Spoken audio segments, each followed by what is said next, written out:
Imagine ser uma lenda de Hollywood, de repente, ter que vestir um colã de captura de movimentos para virar um monstro digital, e ainda chamar a si mesmo de idiota por isso.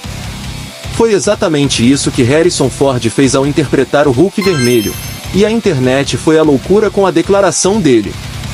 Mas será que ele realmente odiou o papel, ou tem algo mais por trás dessa história? O que foi preciso? Não me importar.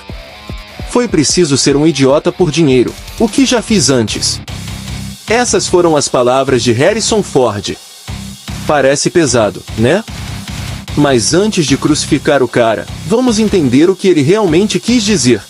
Harrison Ford tem 81 anos e já viveu de tudo em Hollywood. De Han Solo a Indiana Jones, ele sempre foi o durão das telonas. Agora, imagine esse veterano tendo que usar um traje colado com sensores na cara para virar um Hulk gigante em CGI. Não é exatamente a vibe dele.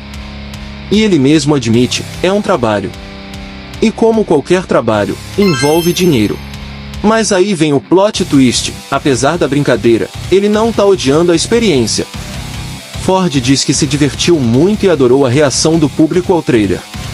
Ou seja, ele pode até achar estranho, mas não significa que ele não tá curtindo.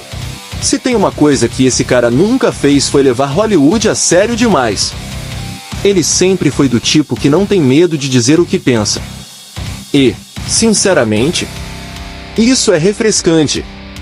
Enquanto muitos atores tentam vender a ideia de que cada filme deles é a coisa mais importante do mundo, Ford manda real, é um trabalho, e ele faz porque quer, não porque precisa provar nada pra ninguém.